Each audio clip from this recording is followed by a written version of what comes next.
Good evening, students. Welcome back to the YouTube channel of ETS.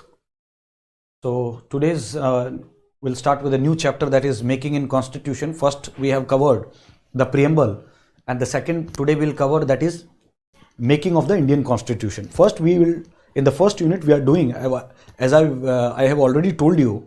First, we are doing the constitutional framework. In that, we will do the preamble, making of Constitution, the salient features of the Indian Constitution. Then we'll do the basic structure of the Indian Constitution. Then we will look in the chapter of what are the basic procedure of the amendment and what types of amendments are there in the Indian Constitution, right? Starting with the making of Indian Constitution. See, the story starts, the idea for the first time that India should have a constitution is put forward by the M.N. Roy in the 1934. He was a communist leader. After that, in 1935, the Indian National Congress has decided that we should have a constitution. And after that, in 1938, Pandit Jawaharlal Nehru decided that India should have its own constitution without the interference of the outsiders. And the rest is history. Then we'll see that what happens in the August Offer, what happens in the, the Cripps Mission, and then finally make the Constitutional Assembly by the Cabinet Mission Plan, right? So we'll start with the making of the Indian Constitution. Now, I've already told you that the idea was given by in 1934 in M.N. Roy. He put the first time that demanded the Constitution Assembly. After that, in 1935, that the Indian National Congress officially demanded that there should be a Constitutional Assembly to frame the Indian Constitution. And in August Offer 1942, they accepted the demand that yes, India will have its own constitution. And then in 1942, Cripps proposal were there. After that, it was rejected. Okay. You can look what is, so we won't go in detail that what was the August Offer, what was the Cripps mission. That is the part of modern history. You can look into that, right?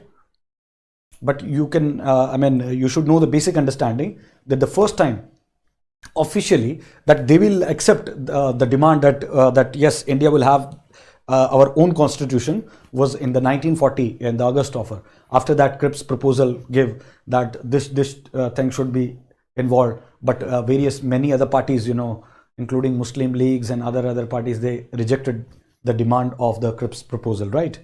After that, in 1946, the Cabinet Mission Plan accepted by all the parties, and at that time, that Lord Patrick Lawrence and Stedford Cripps and Alexander were the members of that state, that Cabinet Mission Plan.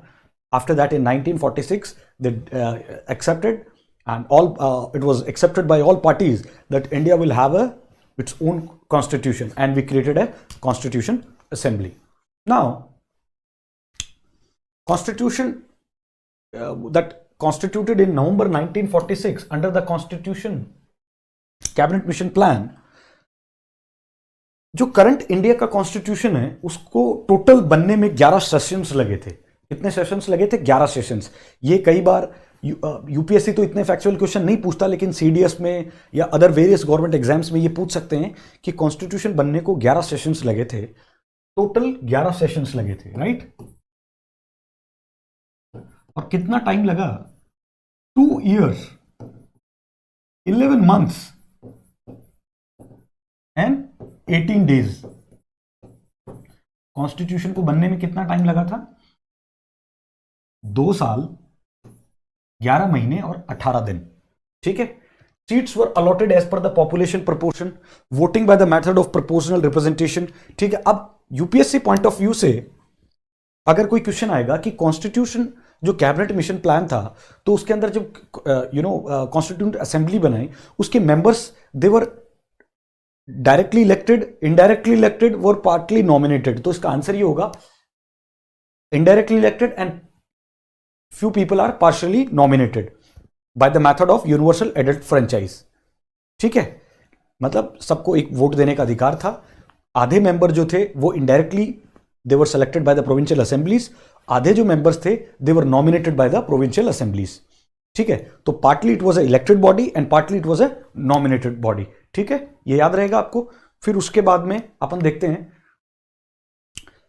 उस time के जितने भी बड़े बड़े लोग थे सारे included थे, लेकिन एक जो सबसे प्रोमिनेंट फिगर था इंडियन फ्रीडम स्ट्रगल का, that was not the part of this cabinet mission plan. And who was the member? Mahatma Gandhi. Tomorrow examiner can ask you that which of the following were included in the cabinet mission plan or in the constituent assembly? Option A Pandit Jawaharlal Nehru, option B Mahatma Gandhi, option C, option D. तो कौन नहीं included था उसका answer तो होगा महात्मा गांधी, और कौन included था we will discuss it in detail. Then the 93 seats were allotted to the princely states and others were, so 93 seats were allotted to the princely states and the British India government provinces were 292। 292 seat तो British provincial states थे वो, और princely state थे उनको 93 seats allot की गई। ठीक है, उसके बाद फर्स्ट मीटिंग कब हुआ? 9 दिसंबर 1946। मुस्लिम लीग बाइकॉटेड। कॉन्स्टिट्यूशन असेंबली को पहली मीटिंग को जो 9 दिसंबर 1946 को हुई थी उसको मुस्लिम लीग ने बाइकॉट किया था। ठीक है, ये आपको याद रखना है। Temporary president of the assembly वो Sachchidanand Sinha, the oldest member.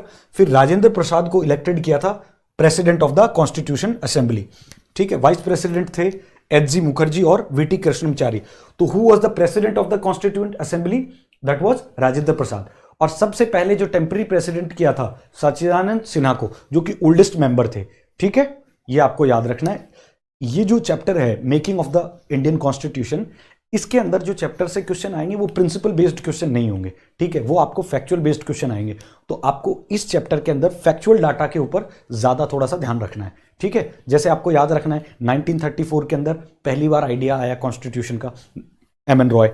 फिर उसके बाद में 1935 में इंडियन नेशनल कांग्रेस ने डिसाइड किया कि साहब जो है इंडिया का एक कॉन्स्टिट्यूशन होना चाहिए। फिर 1938 में जवाहरलाल नेहरू ने डिसाइड किया कि हिंदुस्तान का जो कॉन्स्टिट्यूशन होगा उसमें बाहर के लोगों का इंटरफेरेंस नहीं होगा, मतलब सिर्फ हिंदुस्तान के लोग ही बैठ के डिसाइड करेंगे कि क्या हमारा आगे का फ्यूचर डिस्कोर्स होगा इंडियन कॉन्स्टिट्यूशन का। ठीक है, फिर उसके बाद हमें ये याद रखना है कॉन्स्टिट्यूशन को बनाने के लिए कितना टाइम लगा? 2 साल 11 महीने 18 दिन।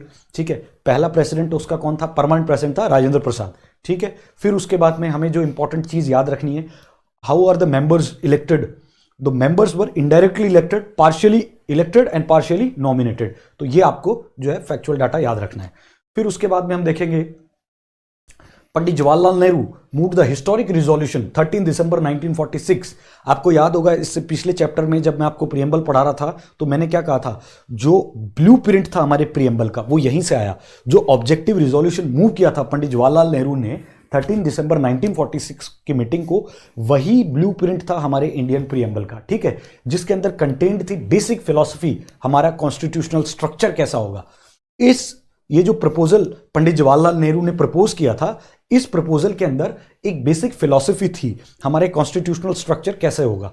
ठीक है, फिर ये रिजोल्यूशन जो है बाद में हमने देखा अडॉप्ट हुआ 22 जनवरी 1947 को by the assembly, and preamble is modified version of the objective resolution. यानी कि प्रियम्बल जो है वो मॉडिफाइड वर्जन है किसका? ऑब्जेक्टिव रिजोल्यूशन का। उस ऑब्जेक्टिव रिजोल्यूशन को पास किसने किया? पंडित जवाहरलाल नेहरू ने। ठीक है, फिर उसके बाद अपन देखेंगे कि members of the princely state and Muslim League from the Indian Dominion gradually began to join after।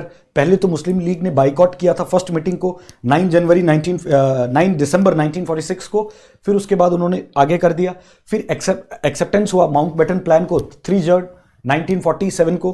फिर इंडिया इंडिपेंडेंस एक्ट हुआ 1947, made the 3 changes to the constituent assembly. फिर assembly was made a fully sovereign body free to abrogate alter any law. फिर उसके बाद constituent assembly को एक sovereign body बना दिया कि ये लोग कोई भी लॉ बना सकते हैं, किसी भी लॉ को अल्टर कर सकते हैं, इंक्लूडिंग 1947 ऑफ इंडिपेंडेंस एक्ट, उसको भी। ठीक है, मतलब कॉन्स्टिट्यूएंट असेंबली जो थी उसको एक सोवरेन बॉडी बना दिया कि ये लोग कोई भी लॉ को फॉर्मुलेट कर सकते हैं, कोई भी लॉ को ऑल्टर कर सकते हैं, including the independence act of 1947। Right, फिर उसके बाद देखते हैं ये 2 सेपरेट फंक्शंस थे इट कॉन्स्टिट्यूएंट असेंबली के। एक लेजिस्लेटिव बॉडी बैठती थी और एक कॉन्स्टिट्यूशन बॉडी बैठती थी। जो लेजिस्लेटिव बॉडी थी उसके जो चेयरमैन थे वो जीवी मलंकार थे, और जो कॉन्स्टिट्यूशनल जो बॉडी थी उसका जो मैंने आपको बताया प्रेसिडेंट थे Rajendra Prasad. First parliament, the first parliament of the free India dominant legislature, these two function continue till 26 November 1949, the date of adoption of the Indian constitution. Indian constitution का अडॉप्टेशन डेट क्या था? 26 नवंबर 1949। और इसको बाद में इनेक्ट कब किया गया? ये फोर्स में कब आया? दैट बिकेम फोर्स इन 26 जनवरी 1950।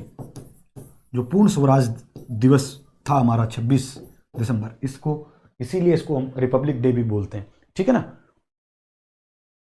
जिस दिन हमारा संविधान लागू हुआ था। फिर ratified the India's membership of the Commonwealth, adopted. हाँ, अब जो सबसे इंपॉर्टेंट है इसमें, जो बहुत सारे वेरियस अभी आरएस के एग्जाम में भी पूछा था, यूपीपीएससी में भी पूछा हुआ है, बीपीएससी में भी पूछा हुआ है, अदर्स एग्जाम्स में भी पूछा हुआ है ये क्वेश्चंस। भारत का जो आज नेशनल फ्लैग है उसको अडॉप्ट कब किया था हमने? 22 जुलाई 1947 को हमने उसको अडॉप्ट किया। नेशनल सॉन्ग और national anthem, national song, national anthem, national anthem क्या है? जनगण मन, ठीक है। नेशनल सॉन्ग कौन सा है?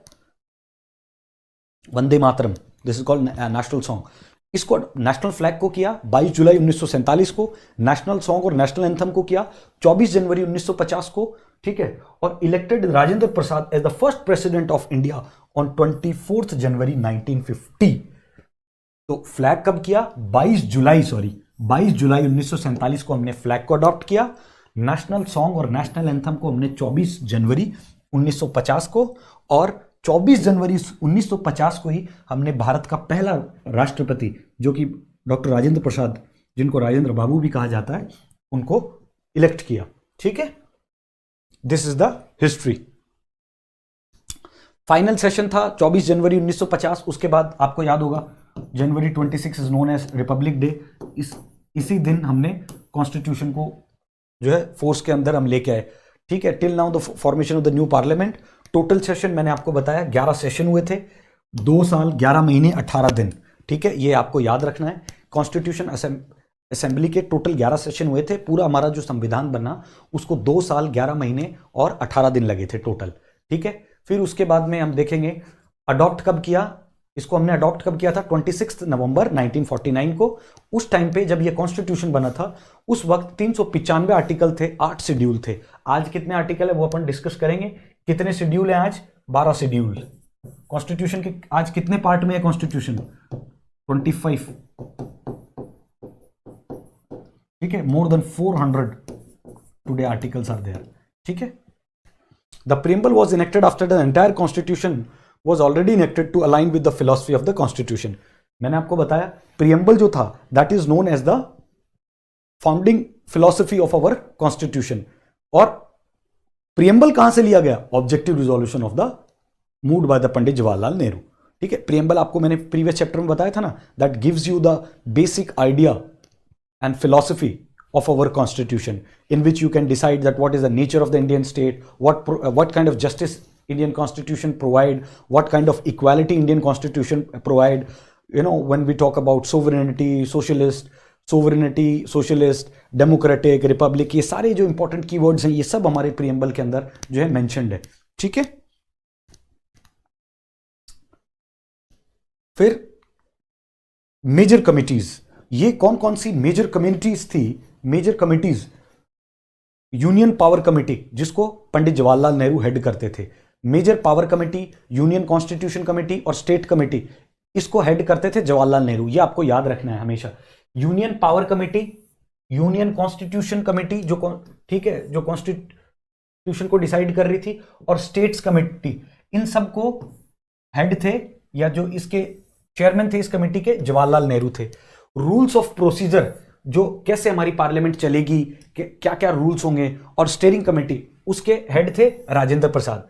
यूनियन पावर कमेटी सबसे पावरफुल कमेटी ये थी, इसके हेड थे Jawaharlal Nehru. Union constitution committee के भी, स्टेट कमेटी के भी Jawaharlal Nehru. Rules procedure committee के, स्टीयरिंग कमेटी के Rajendra Prasad. Provincial constitution committee, जो प्रोविंशियल कॉन्स्टिट्यूशन थे वो सरदार पटेल।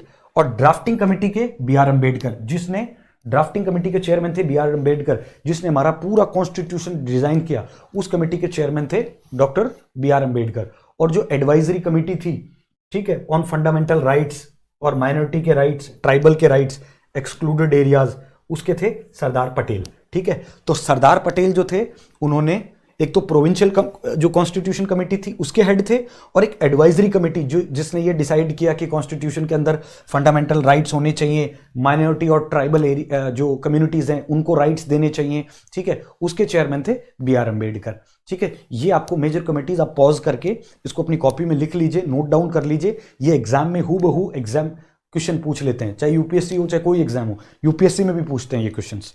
ठीक है, फिर उसके बाद में कुछ इंपॉर्टेंट फैक्ट्स हैं जो आपको याद रखने हैं। इसी कॉन्स्टिट्यूट असेंबली ने एलिफेंट को अडॉप्टेड किया था as a symbol of the constitution assembly. ठीक है sir, B.R. Rao was the constitutional adviser to the constitutional assembly. मतलब एलिफेंट जो था, आप पुराना कॉन्स्टिट्यूशन कभी देखोगे, ठीक है, यहां पे एक दिल्ली के अंदर ही नेशनल लाइब्रेरी है जिसके अंदर है, तो आप उसमें देखोगे कि वेरियस फोटोग्राफ्स कॉन्स्टिट्यूशन असेंबली के उन्होंने अडॉप्ट किए हुए थे, एलिफेंट वगैरह ये सब ना, भगवान राम की भी उसमें तस्वीर है और बहुत सारी तस्वीरें हैं उसके अंदर। ठीक है, तो जो ओरिजिनल कॉपी थी उसमें एलिफेंट को अडॉप्ट किया गया था as a symbol of constitution assembly, और B.N. राव वो कॉन्स्टिट्यूशनल एडवाइजर थे कॉन्स्टिट्यूशनल असेंबली के। V.R. Ayyangar was the secretary to the constitution assembly. N. Mukherjee was the chief draftsman of the constitution in the constitution. जिस बंदे ने पूरा लिखा था वो था N. मुखर्जी जो चीफ ड्राफ्ट्समैन थे, और जो मिस्टर प्रेम बिहारी राजदा थे वो कैलीग्राफर ऑफ द कॉन्स्टिट्यूशन। मतलब इन्होंने भी लिखा था, और ये जो ड्राफ्टमैन कि कैसे ड्राफ्ट करेंगे, कि पहले क्या आएगा, पहले पार्ट में यूनियन टेरिटरी आएगी, दूसरे में सिटीजनशिप आएगा, तीसरे में मान लो फंडामेंटल राइट आएगा, चौथे में DPSP आएगा, चौथे में फंडामेंटल ड्यूटीज, पांचवें में पार्लियामेंट, छठे में स्टेट वाला। ये जो पूरा जो लाइन था उसको N. मुखर्जी ने किया था, और लिखा था प्रेम बिहारी, जो ओरिजिनल कॉन्स्टिट्यूशन लिखा था प्रेम बिहारी राजदा ने लिखा था। और ड्राफ्टिंग कमेटी के चेयरमैन कौन थे? वो थे अपने अरे इनका B.R. अम्बेडकर साहब। ठीक है, B.R. Ambedkar was the chief draughtsman. ठीक है, ये आपको याद रखना है। Nandlal Bose and B.R. Sinha decorated beautified the constitution. Hindi version of the calligraphy done by the Vasant Krishna Wadia, illuminated by the Nandlal Bose. इन्होंने हिंदी में कैलीग्राफी की थी कॉन्स्टिट्यूशन की, वसंत कृष्ण वादिया, और illuminated by the so finally we'll see some important questions of this chapter as well, right? तो first question अपन देखते हैं।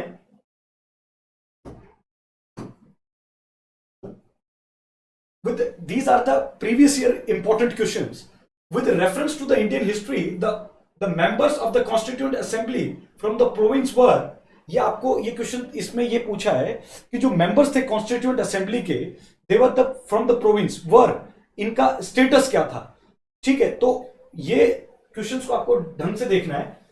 Option A, directly elected by the people of those provinces. Directly elected थे क्या? मैंने आपको भी बताया क्लास में, they were not directly elected.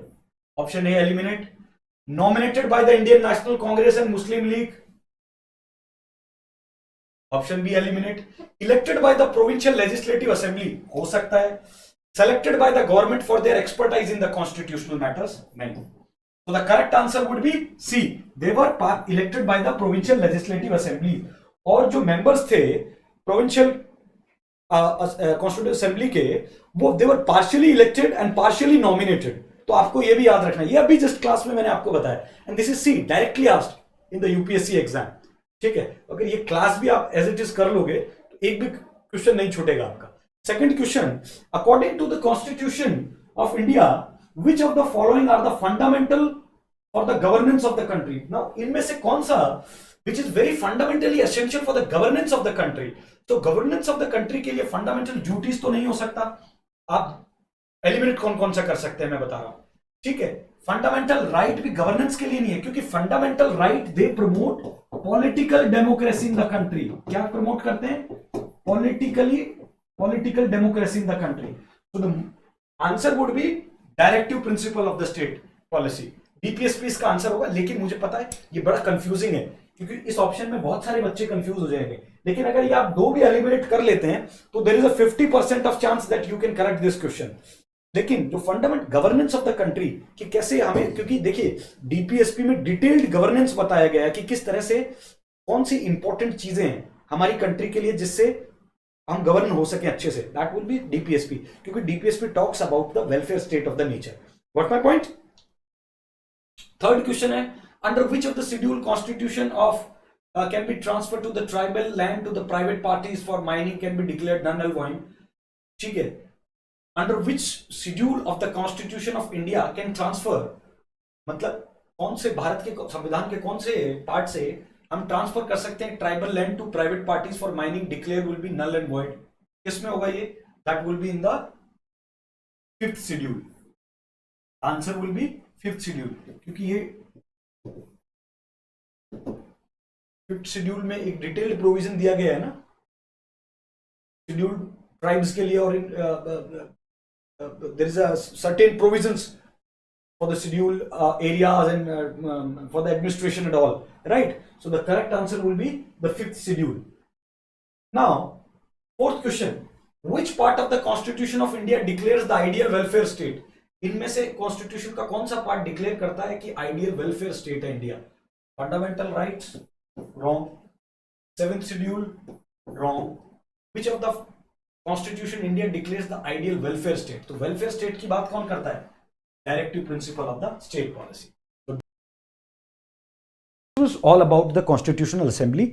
इस चैप्टर में हमने क्या क्या सीखा है भाई? सबसे पहले कॉन्स्टिट्यूशन असेंबली का जो आइडिया 1934 के अंदर आया, ठीक है. फिर उसके बाद में हमने एक चीज देखी कि साहब 9 अगस्त ऑफर में फाइनली एक्सेप्ट किया गया कि इंडिया का भी एक कॉन्स्टिट्यूशन होना चाहिए. फिर क्रिप्स प्रपोजल आया जिसके अंदर जो है सारी पार्टीज ने उसको बाइकआउट कर दिया. फिर कैबिनेट मिशन प्लान जो 1946 में आया उसने फाइनली एग्री किया कि एक हम कॉन्स्टिट्यूशन जो है कमेटी बनाते हैं जो कि कॉन्स्टिट्यूशन बनाएगी भारत का, ठीक है. फिर उसके अंदर हमने जो चेयरमैन बनाया वो राजेंद्र प्रसाद को बनाया. पहले जो सबसे ओल्डेस्ट मेंबर थे